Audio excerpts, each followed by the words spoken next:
Okay, thank you, Stephanie, and happy to be here. And thank you to our panelists. I'll try not to screw this up too bad as we go through this, so please, everybody, bear with me here. I'll just kind of go left to right, and we'll interact a little bit, and so we don't just so it isn't so. We'll have some creativity in it, and let's kick it off with the first question. I know we're on a tight schedule, so Lindsay, I'll start with you. You know, I've been over to Broadlawns a few times before the pandemic. The pandemic's kind of put some hold on a lot of that. I know you guys are doing a lot of great things, not only Refugee, but just all around to get folks in. But specifically for the webinar today, how did you guys connect with refugee or immigrant communities to share current openings and help find applicants? You know, it's easier said than done sometimes, but can you kind of walk us through what your process was on that?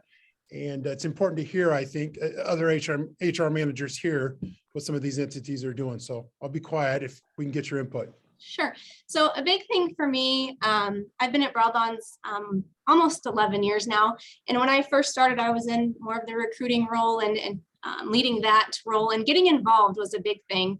So whether it's in different healthcare collaborations with employer groups and nonprofits, networking and getting to know other individuals, that's their expertise is networking with the refugees and using their expertise to get to know the candidates, and then sharing with other employers what works well for healthcare, what doesn't work well for healthcare, what can we do better.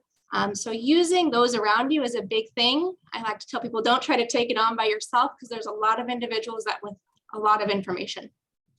Yeah, real quick on that, a follow up on that. It's a little off topic, but do you think that organizations now, I mean, this is a question for all of you guys too, if you have a good answer, you think on it, do you think organizations have enough invested in talent as on top of what they're doing with HR? It kind of feels like the talent acquisition piece is almost in addition to the HR manager to let them folks do it. You know, all of these different entities. Is thoughts on that, or is that too broadband? And those are some of the things we're hearing when we're out around the state. And so I'm just kind of curious on what organizations' thoughts are on that.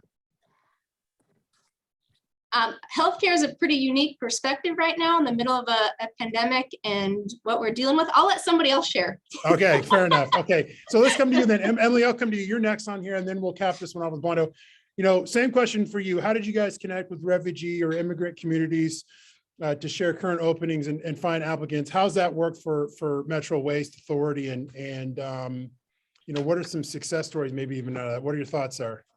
Sure. Well, thank you for the opportunity to be here. I actually partnered with Refugee Services about 10 or 12 years ago. In a previous role, I worked in a manufacturing facility, and we partnered to staff a manufacturing facility of over 1,000 people in rural Iowa. We initially started off by meeting with a variety of stakeholders at the Refugee Services as well as at our company, just to determine what the needs are, to understand what the positions were. We facilitated various events held in Des Moines at the Refugee Services organization, as well as job fairs, career fairs, open interview days at our sites. We hired hundreds, I believe, at the time of refugees who were available for work at that point in time. And we've been partnering to recently at Metro Waste Authority, we've partnered to work on staffing for a brand new facility, recycling facility in Grimes, just outside of the Metro. So great partnerships, great people, always willing to help and jump in and do what they need to make it a success for all parties involved. Yeah, that's a great answer. And I think, you know, I think this will be a common theme with everybody here. I mean, the partnering and the relationships, just based on a lot of the things I've heard from HR groups or folks within organizations, those folks who have really put a premium on relationships seem to really be able to tap into some of these untapped markets. So any surprise there? Yeah. Just reaching out. I mean, the second that we had a need at Metro Waste Authority, I was able to reach out to one of my contacts. We reconnected, and it was just like, no time had passed. Yeah. They're there and willing to help. Same consistent team for the most part at the refugee group. And so it's a great team to work with. Yeah, for sure. Great stuff. Okay, Blondo, let's come to you. Same question. We'll stick with the same one. How did you guys get connected with refugee or immigrant communities and share openings and find applicants? You know, food production is one of those things we all got to eat. So you're obviously always looking for folks to fill positions, I'm sure, as well. What are your thoughts there? Yeah, thanks. What I'm going to say is I'm pretty much in a administrative role. As part of HR recruiting, I believe I was recruited as a good partnership with some of the refugee resettlement agencies here in Iowa. I would say USCRI as well, LSI and Embark. So we have kept this relationship, and sometimes we also do sponsor them as part of our community involvement work, so that whenever we have openings, we would communicate with these career developers that would also send us some candidate that way. So it has been a very successful partnerships. Great. That's good. Okay. I know we got a new person on the panel. Ryan, Yeah, go ahead. yeah, Stephanie. I just wanted to jump in really quick to introduce Abid Talic, who is actually the GM at Hotel Fort Des Moines downtown. And so, yeah, housekeeping is also a pretty big industry for employment here in Central Iowa for some of our refugee and immigrant communities. So excited to add his perspective to this discussion as well. Got And it. I can be quiet again. Yeah. Hi, Abid. My name is Ryan West. You're stuck with me as the host. I'm going to go to you for the same question, if you don't mind. Okay. Kind of Sure. a lot of common answers here. Here's the question. How did or do you guys connect with refugee and immigrant communities to share current openings and find applicants? You know, we're all trying to help solve this workforce thing. What are you guys doing at Hotel Fort Des Moines to try to tap into those markets? Well, thank you, Ryan. First, I want to thank you guys for providing an opportunity to share my thoughts on this subject, as it's very near and dear to me. And thanks to all participants as well. I really appreciate it. My apologies for being late. Actually, I had a hard time logging in. For some reason, my Zoom link gave me a hard time, but I finally figured it out. So I'm here. So thank you. Welcome. And in response to your question, Ryan, I've been with the industry for the last 26 years. So I myself was a refugee back in 1995 and was deeply involved with the refugee settlement at the time when we opened one of our West Des Moines properties. And at that time, and why I'm reflecting back to 1996, is the time that I felt the connection between the business at that time and the refugee agencies was, in my perspective, was a deeper connection, because we've had a regular visits by the agencies to our workplace. We actually had a regular meetings and actually were able to provide information on the spot, and the applicants were also brought to our locations and really introduced to us. And there was that interaction piece that I felt was really good at the time. And I think with the advancement of technology and with the advancement of all these technological meetings and everything else, that has subdued in the past. For me, I would say for the past 10 years, I haven't seen as much channels that are coming to the businesses directly to develop that relationship.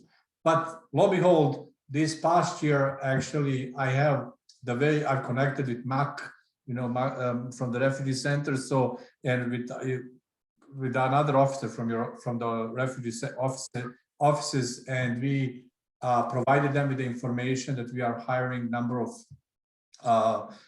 positions at the locations, that we are looking to fill the food and beverage area positions, the housekeeping, the laundry department open positions, and we actually exchanged the emails, and we're looking forward to develop in a way relationship where there will be a pool of candidates that will be presented to us, and that will be able to then call in for an interview and set up a path for them to enter the workplace. And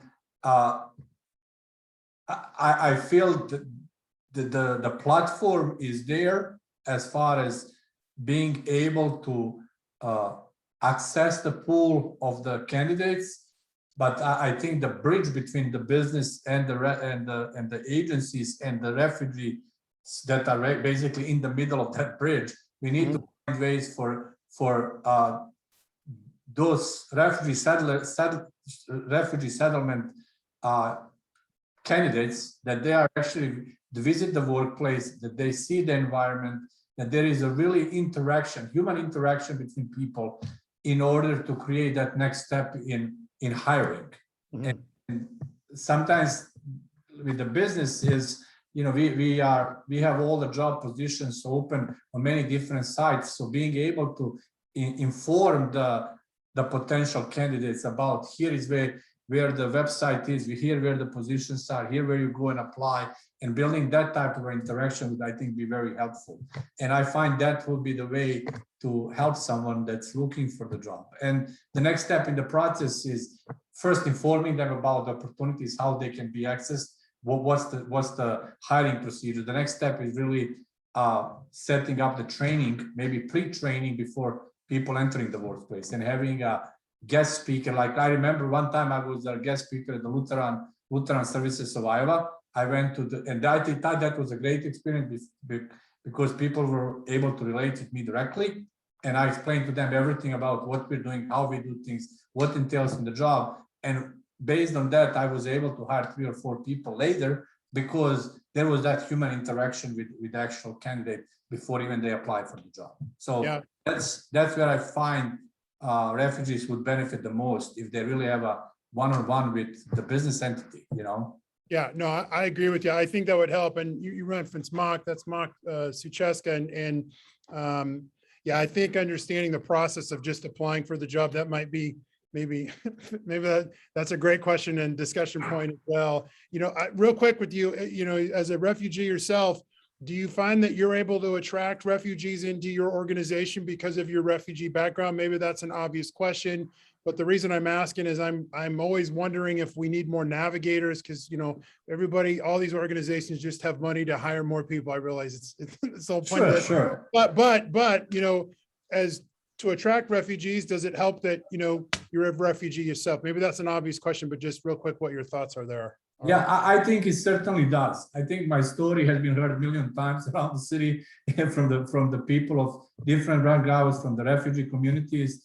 And certainly, yes, that has helped a lot because it makes them to relate to my story as to how I settled, how I started, what made me successful in the business and so on. I think that actually breaks down all the fears that sometimes people that are entering the workplace, they fear of what is next for me. How do I navigate this complex enterprise American business system, basically? And when you take time to explain and you relax people in that fashion, then they find, you know, more, it's easier for them to make that step forward. And then keeping that relation, you know, I think it's as critical to keep in touch as the people go on and start working and go do different jobs, that you check on them and see, you know, asking how they're doing and anything you can help them with. So it certainly does help. Even if you are yourself not a refugee, and if you're not a refugee, a regular business person that actually lived here their whole life, I think helping those refugees to talk to somebody in your organization who had that experience, who started off at a certain point and worked their way up, or work helps the person, you know, just to be more in tune and feel the supported through the journey. Yeah, okay, I great think that's stuff. critical. Yeah, good. Okay, Emily, let's come back to you for question number 2. What are some perceived barriers that you had prior to hiring new Iowans, and what solutions did you find to overcome them? That's a broad, kind of a big question. You know, one of the things we hear all the time is sometimes education. There's so much education for refugees, like, well, what? That's a lot of education, or sometimes the name, unfortunately. What are your thoughts there with that question? I'm really intrigued by all your guys' answers here on this one. Sure. I think that the biggest challenge and perceived, I guess, challenge was to just how will we effectively assimilate and onboard such large groups of people at one time. You know, when we're staffing a plant for 1,000 people, you're bringing in mass new hire groups every week. Are we internally prepared to support those folks as they came on board is one of the big things. Yeah. You know, the language barrier, the cultural differences, just simple things like, you know, hand gestures, breaks and lunches, the concept of time and being on time, all of those things. And several members of the refugee services team were able to come on site and help us understand a lot of those those things to help us be able to manage expectations. And I think that one of the biggest things that was helpful is finding internal, once you have a group of people hired and someone who is maybe bilingual and can help with the translation efforts, giving them some promotional opportunities to help you communicate and make sure that they understand the benefit packages that you're offering and how to make up a doctor's appointment or submit a claim for insurance, submit vacation time off requests, all of those things that matter so much to us as human beings, but maybe they just don't know how to ask or what the process is. So just some of those basic things that maybe we take for granted just having worked in America for so long. Yeah, that's a great point. And real quick, you mentioned having somebody that maybe speaks multiple languages that can help talk to some of these other pockets. That's so beneficial, and they can really be a guide for you.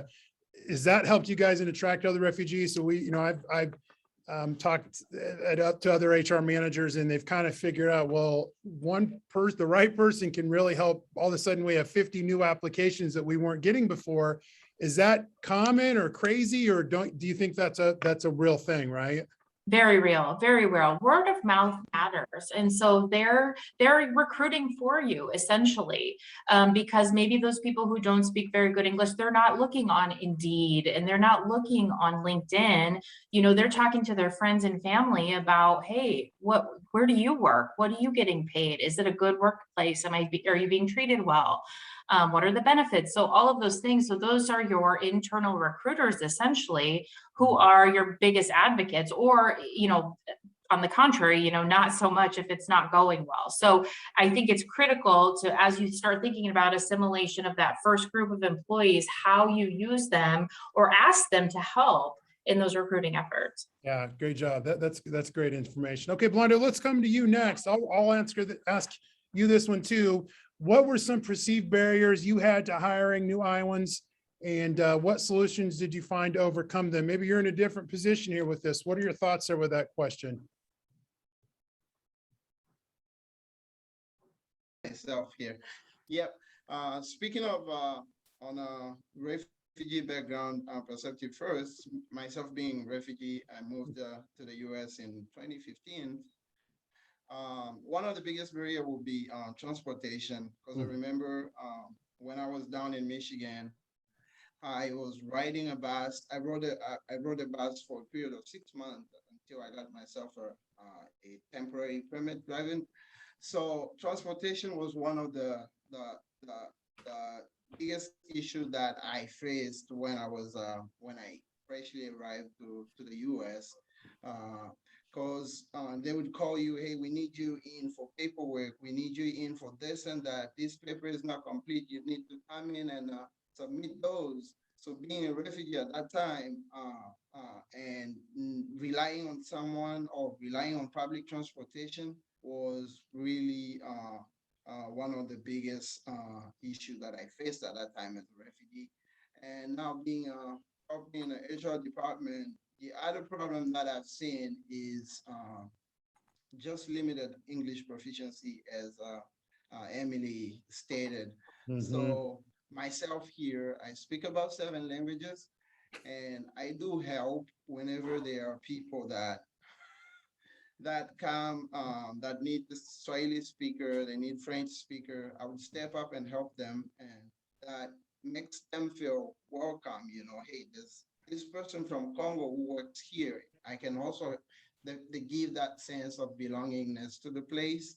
So language barrier would also be one of the major problem in onboarding process, because you would give someone to fill their taxes papers. They don't know what's written on there unless they have someone to guide them through, of course, not to show them the answers, but to guide them through that process, to facilitate. So that is very, very helpful, speaking on onboarding. So. Yeah, one follow-up there. First of all, I almost speak 1 language. I want to make sure everybody hears that. Almost 1. That's pretty amazing. And then 2, in the role you're in, see, I think you're in the ideal role within a human resources component. You just kind of laid it all out. Was when you were looking for a career path, did you want to get into human resources to try to help, or how did you kind of fall into the position you're in now, if you don't mind me asking, Blondo? Because you seem like a real asset, and I think, trying to get more employers to look at doing that is so beneficial where it's possible. What do you think there? Thank you. I started off as an AmeriCorps with USCRI in 2016 when I moved to Iowa. So I was helping newly arrived refugees on how to drive buses, how to get to key locations. I was also helping them with housing, of course, and then moved on, got promoted to be a case manager at the USCRI from 2017 to 2020, and then got laid off because there was not enough funds to run the program. So during that time when I was laid off, I was looking for an administrative role, of course. And then I saw this entry-level position in HR, and I was like, I love human connection as well. So this is going to help me to be able to help and impact employees. So I applied, and I've been here for 2 years, and I love it. So. Oh, that's great. Congratulations. That's good stuff. Okay. So Lindsay, let's come to you. I'll read the question again. What were some perceived barriers you had to hiring new Iowans, and what solutions did you find to overcome them? So you've been there for a while now with Broadlawns. Curious to hear what your thoughts are on this one. Yeah, and I wanted to answer the question a little bit differently in that, when a new Iowan comes to the Des Moines area, we may or may not be their first stop, but sometimes we are. Yeah. And so our goal is to really serve a diverse and underserved part of our community. And so sometimes they have a knowledge or awareness of what we are and how we can help them. And so we think we have a good resource pool for those individuals, whether it's transportation, they have to get here for their appointment, or the barrier of language. We have interpreters. And so we have some of those underlying resources built into our organization. So our big thing was moving them into a career. Once we get them there, once we get them here in an entry-level position, how do we move them up into something that they continue in education, and a nursing career ultimately would be our goal. And so we have a registered apprenticeship program to get individuals into a certified nurse assistant position. They earn a wage, we pay their tuition, and an effort to eliminate as many barriers as you can. And I think that program has been successful. And so I would encourage many of you to look into that opportunity to pay people while they continue to learn, so you can move them up into different positions. And with that, we have kind of a navigator of our own over the registered apprenticeship. And I think as many people as you can help in their corner to understand where they're coming from. I think that's been echoed many times. I think that's helpful. And so that's kind of how we are trying to take down more barriers to get them into a career field. Yeah, no, that's good stuff. And I do like how everybody is representing a different area. I know we don't, I think sometimes there's a misnomer that refugees can only work in a few different sectors, and that's certainly not the case. And so it's good to hear. So, okay, good information.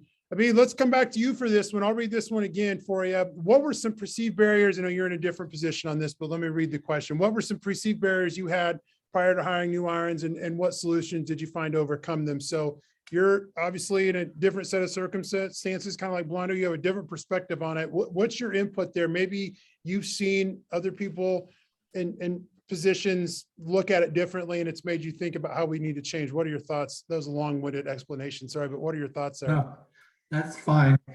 Well, my thoughts actually is that I feel a lot of times that when a refugee enters the workplace, that they feel overwhelmed with the information at first, because they are just not used to what the workplace really in United States requires and entails.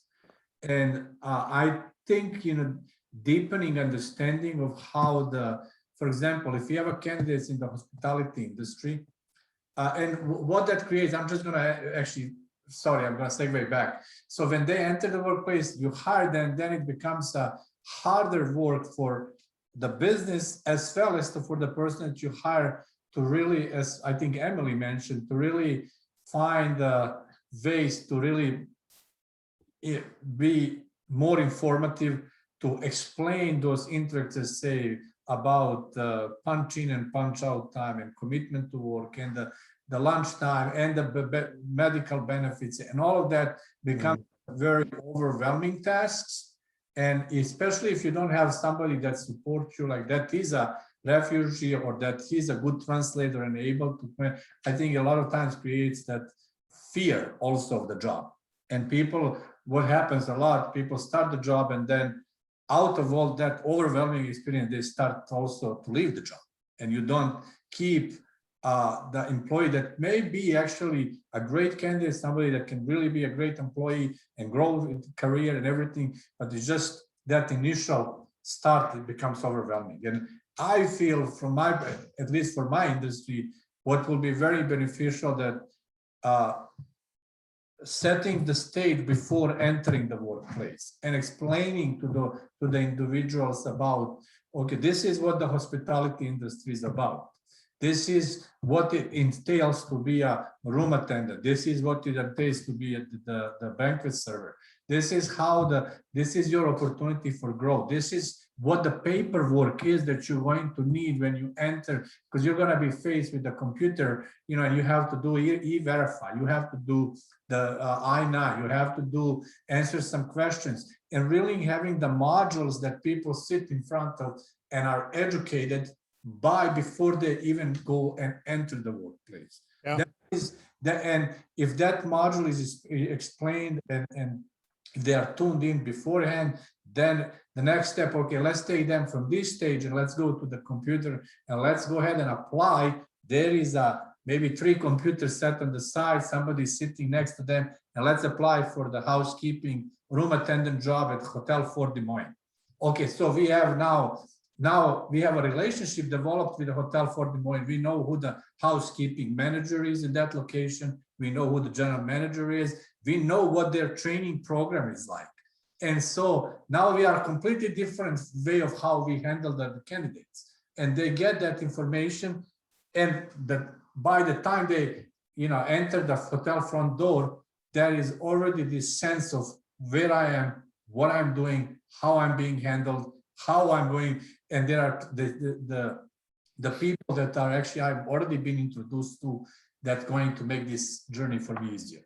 And I think that is how we gotta think at these times, at this stage of when everything goes so fast, and business itself, we also are moving on the speed of light notion every single. Yeah. So and it wasn't like 25 years ago. Now it's a whole another environment for us. It's an operator, and what we used to take 4 hours to explain, to be honest with you, we don't have that time any longer. We have very short amount. We have half an hour to get the hiring done, get the person in place, get the things going, because other things are waiting for us. And 20 years ago, when I was hired, I was given like 2 weeks of getting onboarded and explained everything, and it was just like so smooth. And I remember that. Now that's not the case. So we have to do that pre-work before people enter the workplace, and then we'll be set, I think, for success and really retain the staff. And that's the key, is to retain the staff, because it doesn't, for business itself, our key is to actually limit the turnover rate. Because if you have consistent turnover rate and it's high, we'll have to look for different channels than engaging so that we lower our turnover rate. So it's a really complex process, but it can be done. And I think it needs to be done preemptively before the actually person is in your lobby or whatever organization looking, starting to go do their work. Yeah, no, those are all good points. It's interesting.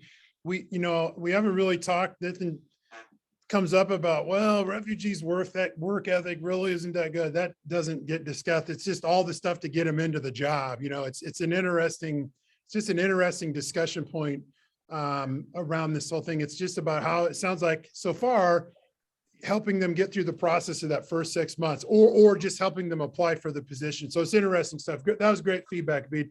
Lindsay, let's come back to you.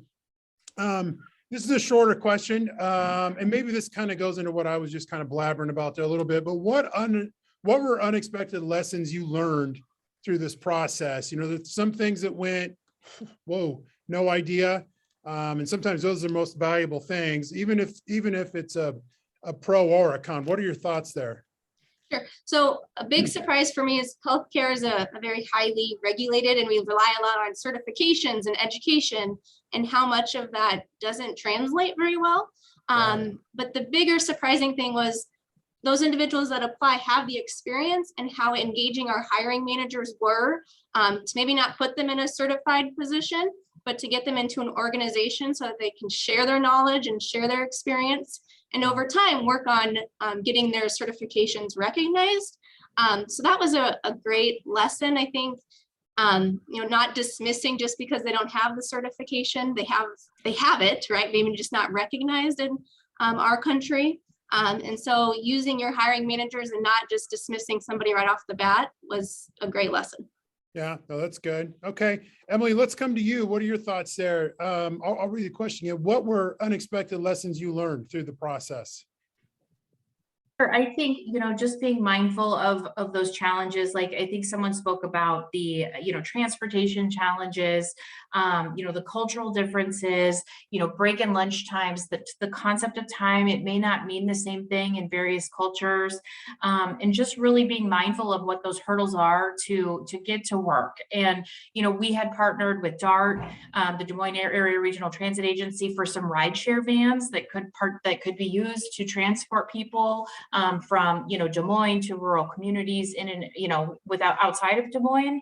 So there are a lot of different resources out there to help people get to and from work.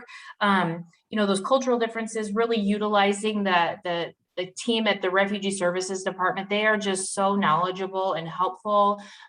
I liked what he said, what Abid said about the onboarding process. Just recently, we had hired a refugee, and I met down at the refugee office, and we did the onboarding together at the office, and just took 45 minutes of my time to just go down there and do it together before he started. So that was one less hurdle that we had to cross. So making those accommodations and working with people through the process, because it's not a one-size-fits-all solution. Yeah, for sure. And we got two more people to answer this question, but I'm curious so far.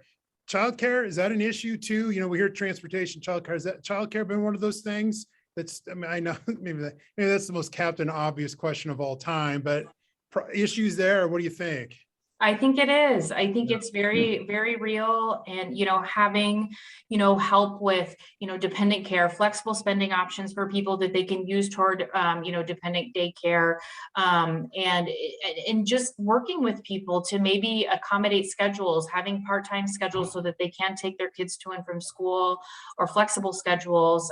It's more prevalent now, or maybe it always has been, but it seems to be you know, a hot topic in all the things, you know, currently. Yeah, for sure. I'll add, you know, a lot of us employees shift employees, so they're not working 8 to 4:30. So childcare in the evenings and nights is a struggle. And I think a lot of our staff try to use each other. And so I think as many as you can network, and I think that's important. But yeah, childcare is a real thing. Yeah, for sure. Absolutely. I think it's important to bring it up in this setting as well. So Abid, let's come back to you. Then we'll finish this one out with Blondo. I'll read the question again for you. What were unexpected lessons you learned? You've kind of touched on some of this, but anything else you'd like to elaborate on there? What are your thoughts? Well, I've learned also that it is very much easier if you're able to bring the pool of people from the same community. Mm-hmm. Say if you're working with I'm not gonna name, but any community that's actually, say if you're able to hire 4 or 5 people together and have them in the same area where they can share those and where they feed of each other and help each other. That was something that I've learned has always helped and retained the staff actually.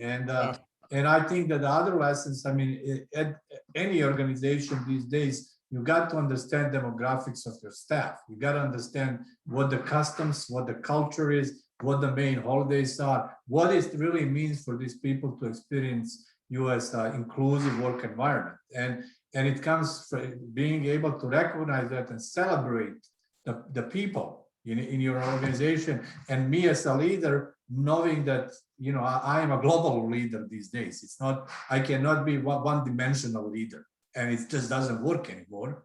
That we have become a global community, and we be able to recognize that and really educating your leaders that are working with you, and the supervisors and those that are in first contact with your employees, that they think that direction also eases the burden of the people that have just basically, I'm going to say, exited the war zone, came here and trying to start their life from the scratch. That's I've had that experience. I know what it is like, and I was embraced in a fashion that I'm talking about now. But it's never, you know, you can never do enough. So being able to live that in that culture of inclusiveness and diversity, and showing that passion for passion for humanity, as I call it, that what it also changes everything when it comes down to commitment and easing the someone into the new way of life. And that so we just not only play the employer side. Employer side is just you know, at the end of the day, that's one component of it. But we play, I believe, we play all these other roles. And as the leaders, it's my ultimate responsibility to articulate that to everyone that I lead, so they can also take on that fire and do in their department. Because I can't see every refugee, for example, during the day. I cannot see. I'll try my best, but maybe I won't see a person for 7-10 days. But I can have my housekeeping manager make sure that she does what she's supposed to do, and understands, and of course she does, and embrace that. And I think that will help, you know, with some of the pains that refugees do experience as they start the journey. Yeah, no, that's great information. I do like your strategy there. If you can bring in groups, they might feel a little more comfortable as well. And so that all makes sense. Okay, Blondo, let's come to you. I'll give you question number 3, and then I'll stick with you on, so you can be the first for question number 4. So here's question number 3. What were unexpected lessons you learned? So again, you got a little bit different perspective on this. What do you think there? Yeah, what I would say is, speaking back when I was at the USCRI, welcoming refugees families, I was able to contact some clients with degrees, you know, master's degrees, bachelor degrees, but regardless of the situation, they didn't know English, but they had qualification in these countries, and they had brought with them the degrees, but they would take any position or any opportunity that come their way. They would take that just in order to support and provide for their family. So that is one of the surprises that I have seen back then when I was a case manager, that the refugee population, when they get to the US, first of the thing is they have to work in order to support their family, regardless of what position you put them in, packing or machine operator. They have a degree, but they don't have to choose. Whatever opportunity come their way, they have to take that until they build the skills or they have enough English proficiency to in order to continue the career in whatever field they had a degree in. To add on what Abid said concerning diversity and inclusion, it is very important. That is one of the surprises that I've seen here at Macro Foods. In September, we had organized our Diversity and Inclusion Day, where everyone was given a chance to bring in a dish from their culture and explain why they had chosen that dish and what they made to share with other employees. So it was just so, I mean, you don't have words for that. It was so moving to see how people were connected from different backgrounds and sharing food. So if they are disconnected in a workplace, this means this connection is also out there in the community. So yeah, giving people that chance to kind of belong and build together, I believe it's one of the surprises. It's just that connectedness in community and in a workplace. So Yeah, no, that's a great answer. Great information. And I guess food solves all problems, huh? Maybe that's the moral there of that story. Yeah, that's great information. Let's stick with you for this last one. And this is, you know, kind of getting into the success of how it's worked. What are the main benefits hiring new Iowans has brought to your business? You know, what do you think it's done? You kind of touched on the food aspect. That's maybe one, but you know, new culture is such a great thing. What do you think there? What are your thoughts when you hear that question? What I would say is also retention. Yeah. Newly arrived refugees tend to stick around when they're given a chance, and there's that sense of loyalty to the employer. So that is one of the benefits.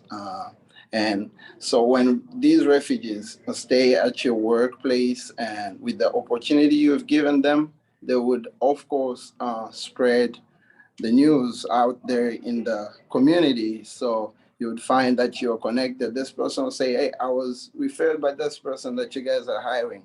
So as long as they stay with us, they also bring and tell their friends. So retention is one of the benefits that I would say. Yeah, that's a great answer. I think that is obviously such a key thing that employers are looking for right now. So great stuff, great answers to all those questions, Blondo. Emily, let's come back to you for this last one before we go into the Q&A session. What are the main benefits hiring new Iowans has brought to your guys' organization, which is, of course, Metro Waste Authority? What do you think there?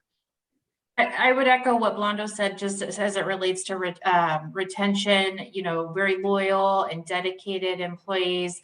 I think it also brings, you know, diversity and cultural awareness. If as companies are open to it, just being able to have perspective and new insight is just critical to the success of an organization, to be able to think outside the box and do things differently. I would say those are the big two for me. Yeah, no, that's, I think that's probably a common theme. Abid, let's come to you, and then we started with Lindsay, then we'll close it out with her. What do you think there? I'll read it for you one more time. What are the main benefits hiring new Iowans has brought to your guys' business? Well, I would echo everything that Emily and Blondo said, but also I would add, I think it builds the image of our community. Yep. I think it definitely is the image of our community that currently is, and branding your business as in a such fashion would actually, I think, just creates it creates the energy that's you're extending your pool of the candidates. So if you're open to all these initiatives and programs and people from different communities hear about you, I think you are just the pool of candidates becomes much deeper for you, and people actually, even maybe they are in comparison to other business entities, you might actually not offering as best of a benefits package, for example, but the work environment, the culture, and how you go after all of it is actually what excites people to come to work for you. And I definitely, Blondie mentioned, if you're aware of it and you have that set of awareness of how important that is, then retention is huge. I've had opportunity in my previous job assignment. Everyone that I've hired worked with me 7+ years, some 10, some 15, and a lot of people I've seen growing in the industry, you know, taking that leap of faith and going on after the bigger and better jobs. And even if they didn't stay with the industry, they were provided enough training and empowerment in the process. Now, I think we forget also that after you get through this fog of getting settled and starting working and being in the business for 1 or 2 years, now the next step is like, okay, how do we empower the people? And so it's also paying attention to empowering those individuals that have a potential and stepping in the higher roles. That's then ultimate success, ultimate example for others that are refugees or that have now got the green card, that they can accomplish the same. And that becomes also another engine where people just come and want to join you, because you provided a clear path to their growth and success. And I think business benefits in many different ways. But it really, but I also feel like that beginning is critical for everything else that follows. Yeah. If you fail at the beginning, then it's hard to recover. Yeah, no, that's a good answer. I like what you're saying there, and it's about helping them get further down their career. That's great stuff. Thank you for all your answers as well. Okay, Lindsay, we'll close it out with you on this one. One more time for you. What are the main benefits hiring new Iowans has brought to Broadlawns? What do you think there? Yeah, I think it's often overlooked the opportunity to engage your current staff by hiring refugees and the culture and the brand that it builds. Giving your current staff an opportunity to mentor, to provide an additional person to lean on. I think we often forget, and when we're hiring these individuals, it's great to get them in the door, but making sure that we have a support system in the departments to make sure that they're going to be successful. I think that's the benefit I forget about. Yeah, no, that's great stuff. Those are all great answers, you guys. I think everybody's kind of thinking and charting on the same path. So Stephanie, would you like me to go right into some of the questions that were asked? Yeah, thanks for asking, Ryan. I did want to just really quick before we move into the Q&A, I at the beginning did not thank everybody and just really wanted to make sure I got that in. But just, yeah, really thanking our panelists for taking the time out and for sharing their experiences and whether it be, their personal experiences as former refugees or some of these individuals have been working in this field for decades. So yeah, thank you so much for being here, for taking time out of your day and for sharing all of your experiences with us. We are very, very grateful. And Ryan, thanks to you for moderating. It's been, I know you have a podcast, right?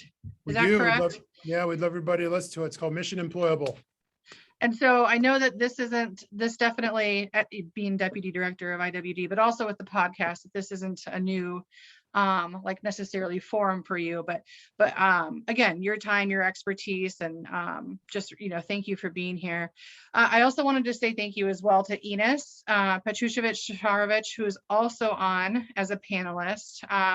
She and I have been working on this panel and trying to kind of bring this to life for the past few months through the past year, kind of through COVID.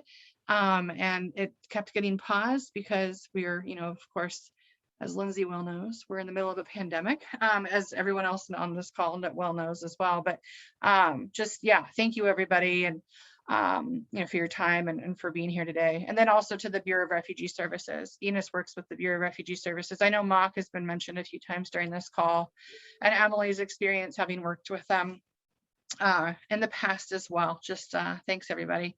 So Ryan, yeah, are you able to see the questions in the Q&A box? Yep. Okay, then I can turn my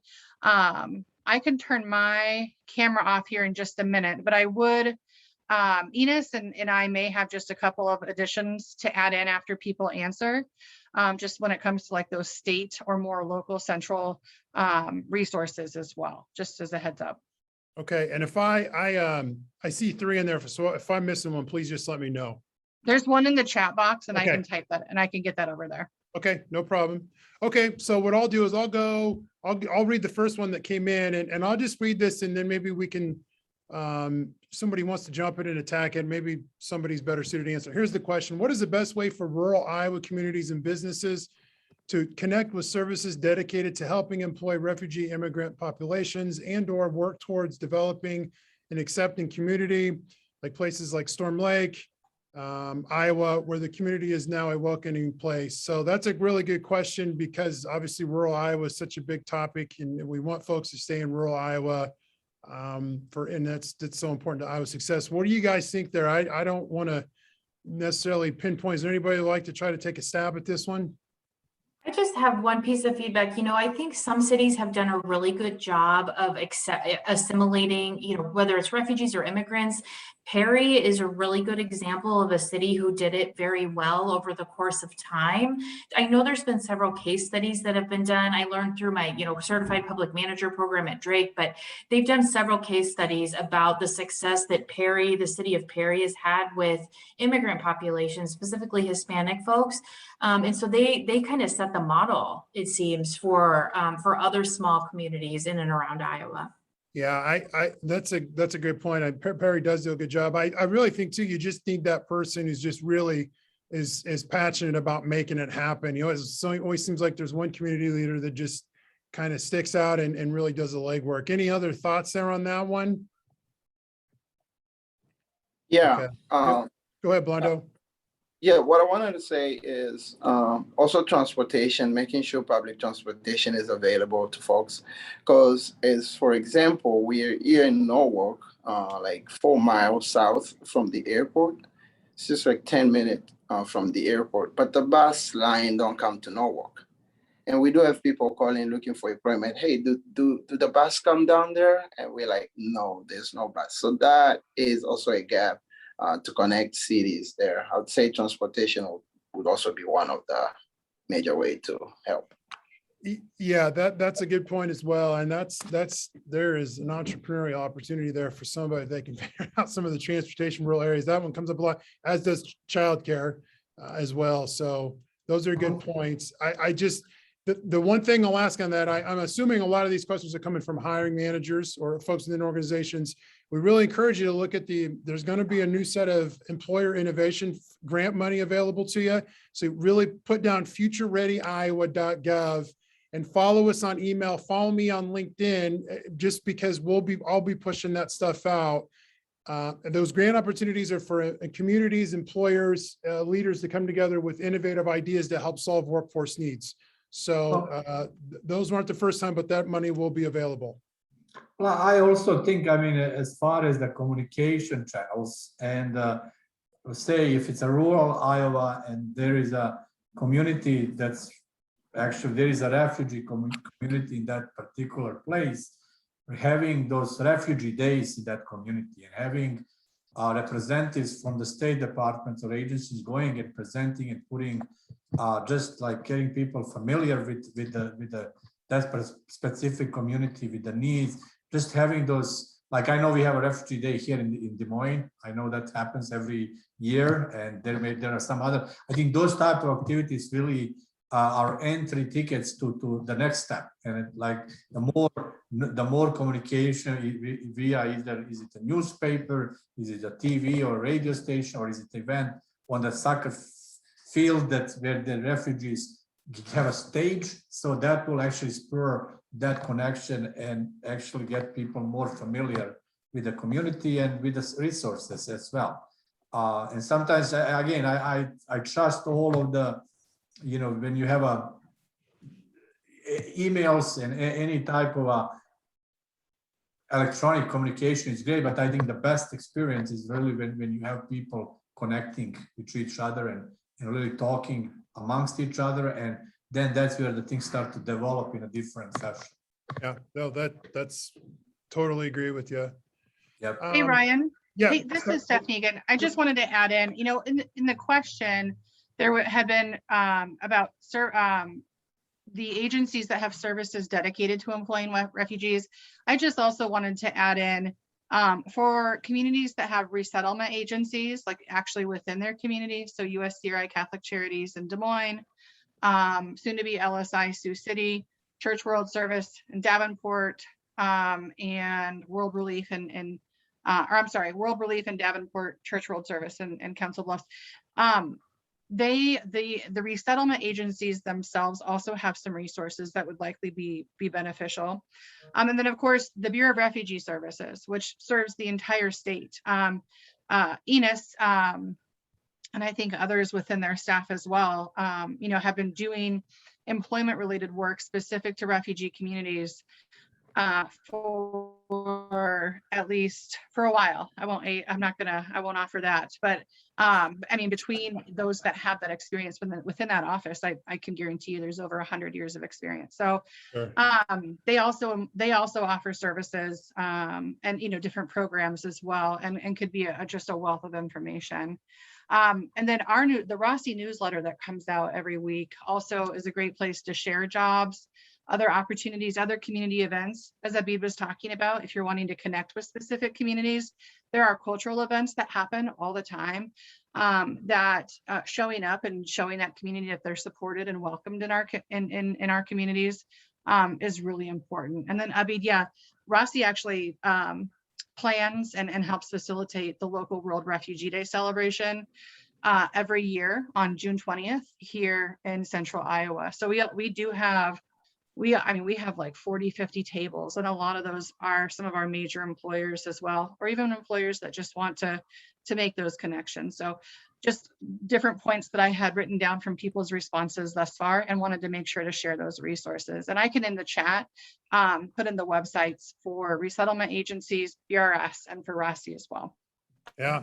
And if I may just add one more point, I think what will be also helpful for employers that say if it's within the agency here in Des Moines, for example, and could be any other city, that we have a platform where we can able to log in and provide you guys with the information that you need to, or that you know what we actually need. And it's rather than being Indeed, or I'd say Hospitality Online, or other those major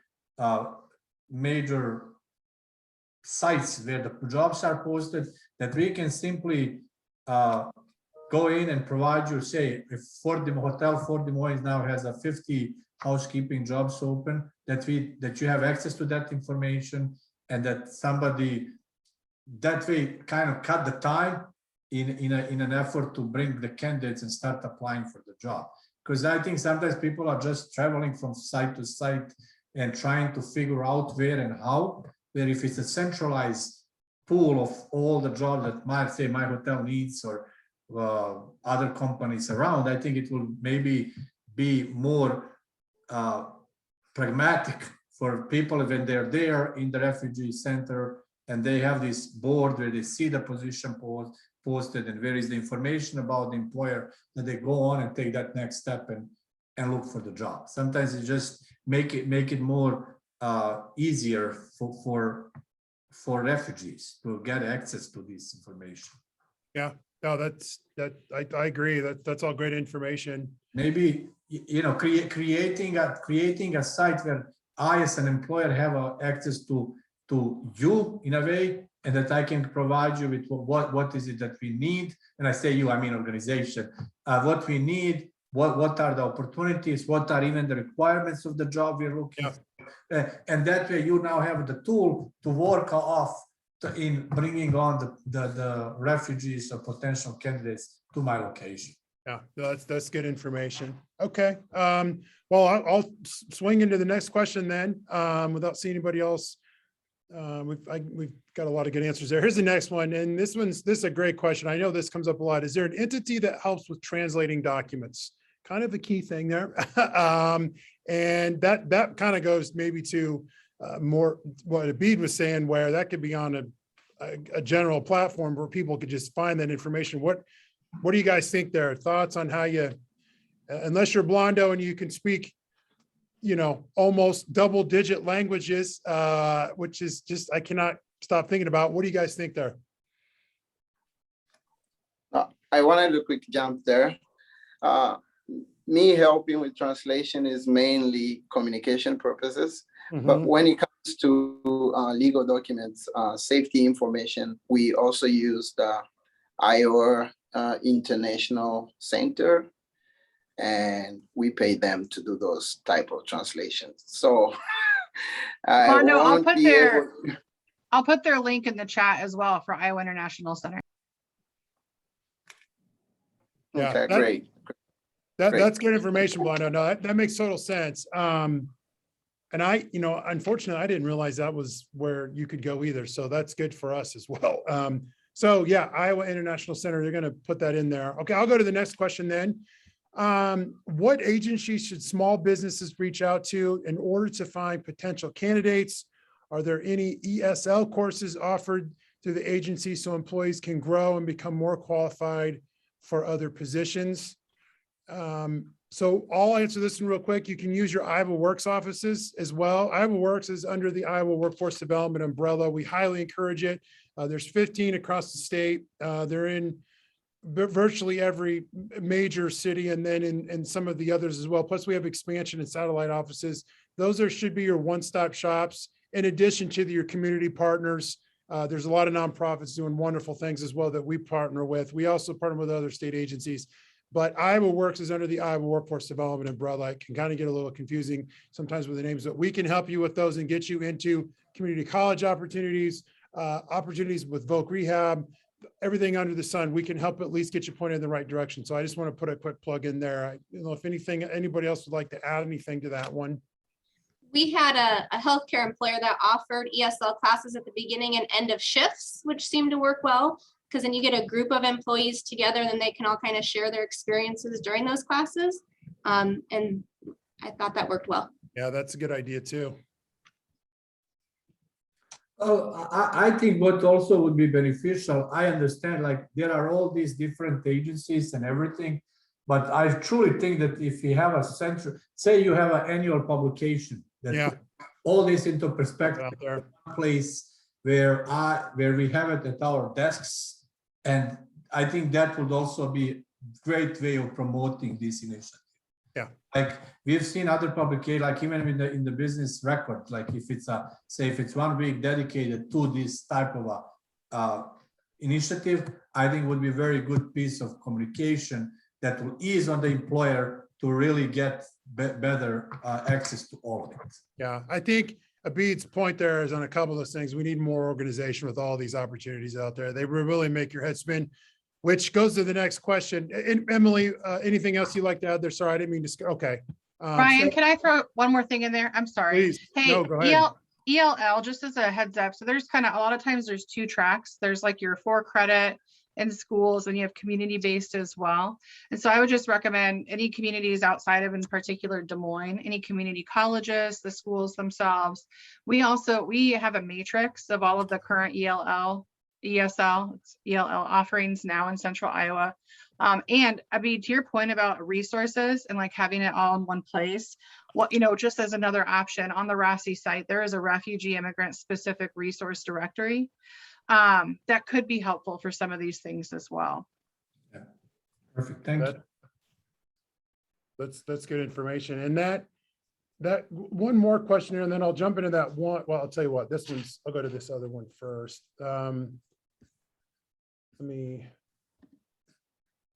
So the question was, sorry. Okay. I'm not sure where these employers are all located. Anyone not near a resettlement office, ? My organization is in Muscatine, so we are currently working through attracting folks to our area, as well as trying to stay connected to state resources. Would love some advice on this for anyone else more rural. So yeah, I mean, that's kind of back to that rural question we got there. Anybody else? I think it's a good sign people are trying to look at these opportunities. Anybody like to add there? I think that, again, DART offers rideshare vans that can be used by the employees. So if you had a group of 5 or 6 employees, you could subsidize the cost of the van with DART, and then they would have a way to get back and forth in a carpool scenario. That is one option that worked well when we worked with the refugee groups back in 2011, 2012 time. Yeah. Okay. And Emily, I know that there's a lot of employers that are currently trying to set up similar situations with carpool situations, especially in rural communities, that I've heard really like successful stories come from that. Yeah. I actually worked at DART also for a period of time and have some contacts there so that I could connect people to. If you have any questions, you can reach out to me. I'm happy to answer them. Well, that's a great segue, because actually the next question is, what was the name of the podcast again, please? And this is where I'm going to be really selfish. It's called Mission Employable.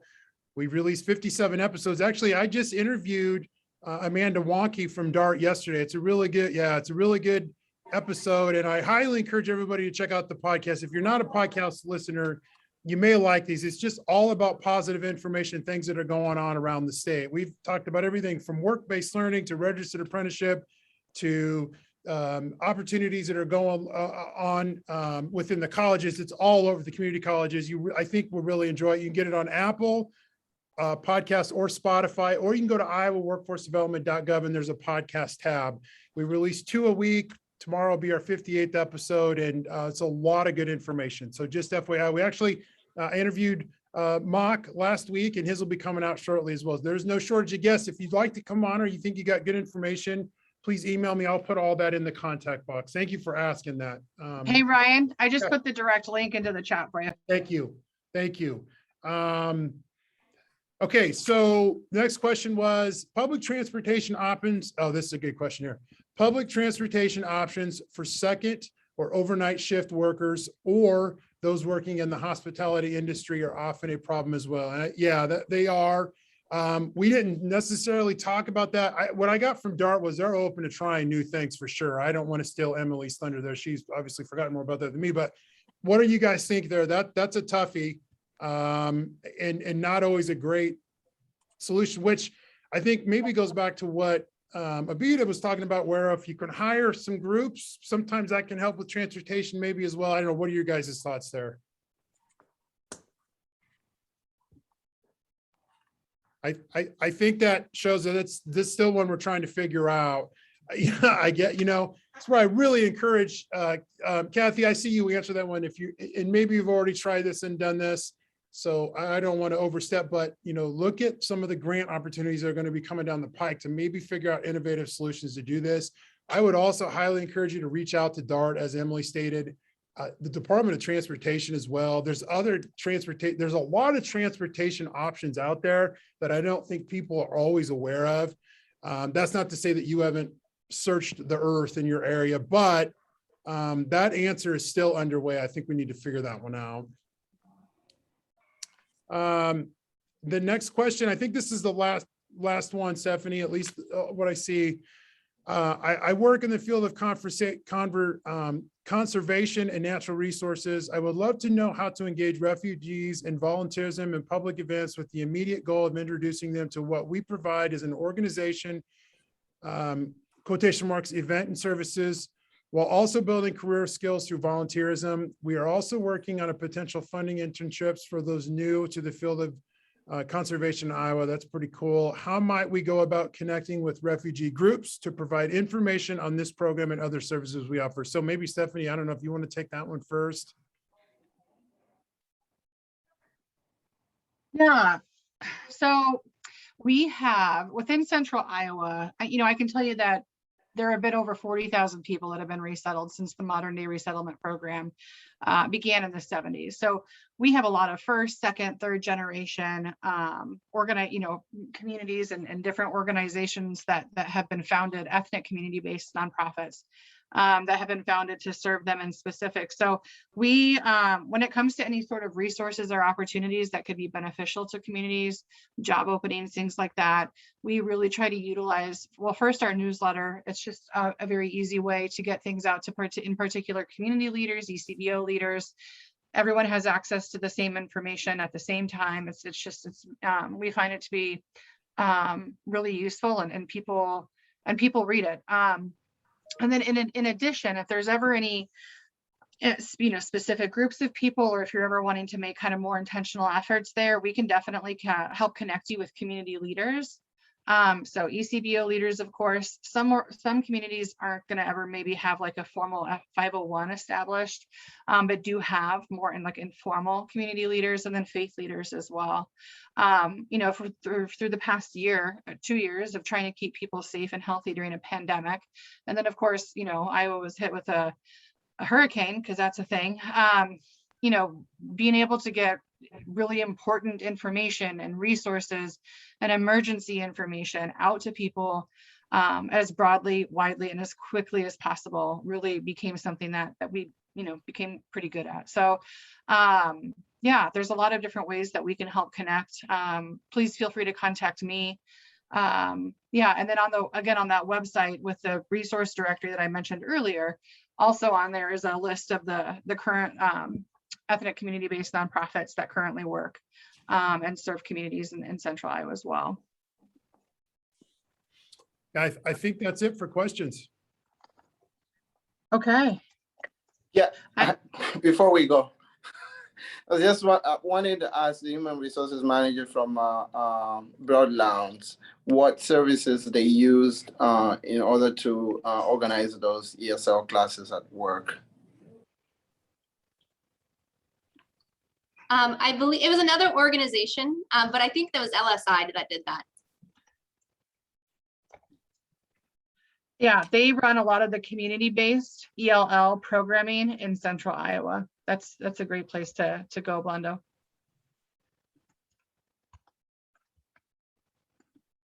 And I put their contact in the chat box.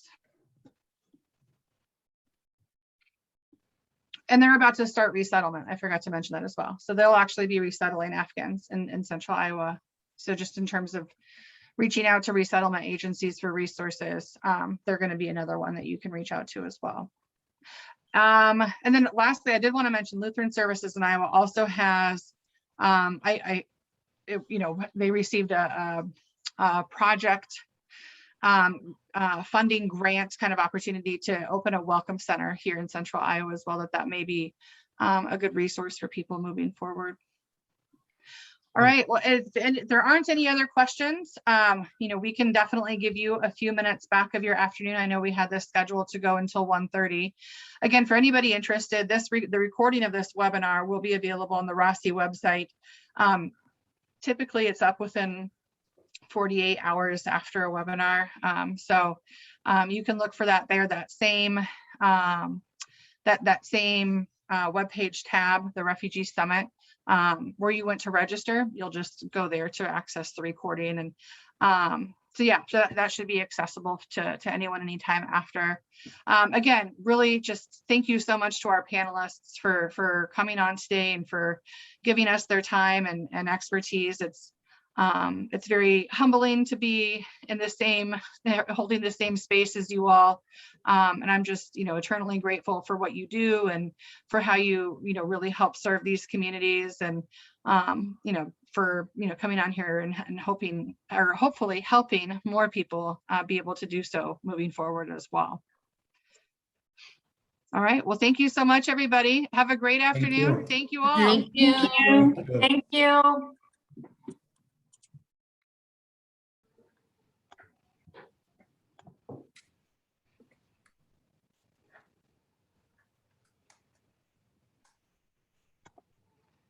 Hey girl, we're done.